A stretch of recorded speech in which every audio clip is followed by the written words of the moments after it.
जी बिल्कुल, फैसलाबाद में जब से एक सानिया हुआ है, डिस्कोट रोड के ऊपर एक नौजवान के गले पे डोर फिरी और उसके बाद वो जाम भाग हो गया, समनाबाद का रिहायशी था। उसके बाद एकदम पुलिस दोबारा एक्टिव हो गई और जो पतंगबाज है, जो पतंगे उड़ाते हैं, उनके खिलाफ क्रैकडाउन शुरू हो गया। इससे कबल भी तकरीबन 1 से 1.5 माह पहले भी ये क्रैकडाउन शुरू हुआ था। वो तब जब इन्होंने बसंत के त्यौहार के हवाले से ऐलान किया था, उस टाइम के ऊपर भी डोर फिरने से बहुत से लोग जो थे वो जख्मी हो गए थे, उसमें बच्चे भी थे, बड़े भी थे। लेकिन उस टाइम सीपीओ ने जो क्रैकडाउन किया, आरपीओ उसके अंदर थे, क्रैकडाउन के हवाले से उन्होंने मुख्तलिफ जगहों पे विजिट भी किए, लेकिन पुलिस ने हैप्पी करने के लिए अपने अफसरान को सबसे पहले तो उन्होंने ये काम किया है कि काइट एक्ट के तहत जो मुकदमा दर्ज हुए उसमें मोस्टली मुकदमा उन लोगों के खिलाफ दर्ज कर लिए जो पतंगबाजी दूर दूर तक नहीं कर रहे थे, जो उड़ा ही नहीं रहे थे पतंगे, बल्कि वो कोई पेट्रोल बेच रहा था, कोई एलपीजी कर रहा था, कोई चिंकी रिक्शा चला रहा था, कोई रेडी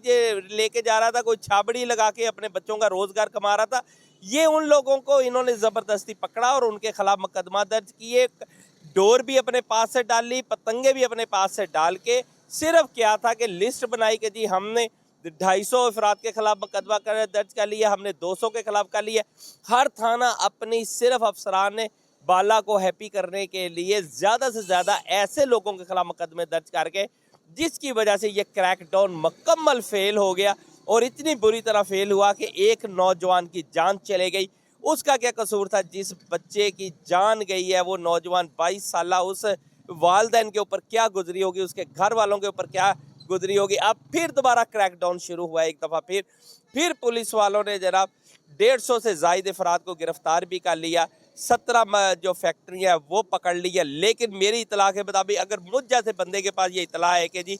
150 से ज़ायद सिर्फ डोर बनाने वाली फैक्ट्रियाँ फैसलाबाद में, माना वाला पतंगे बनाने के हवाले से भरा पड़ा है,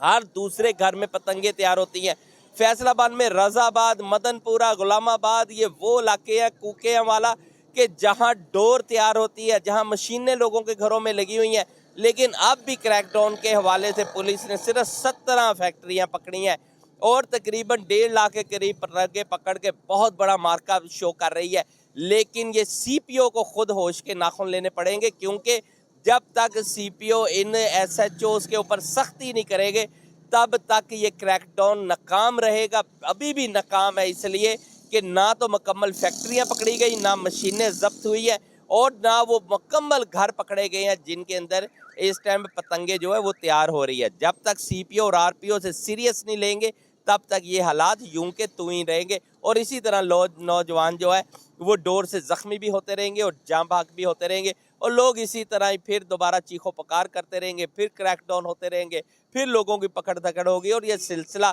साला साल यूं ही जारी रहेगा। जब तक हुकूमत को भी होश के नाखून लेने पड़ेंगे, इंतज़ामिया को भी लेने पड़ेंगे, ताकि ये क्रैकडाउन कामयाब हो सके और लोगों की जानें जो हैं वो उसमें तहफ़्फ़ुज़ उन्हें मिल सके। जी।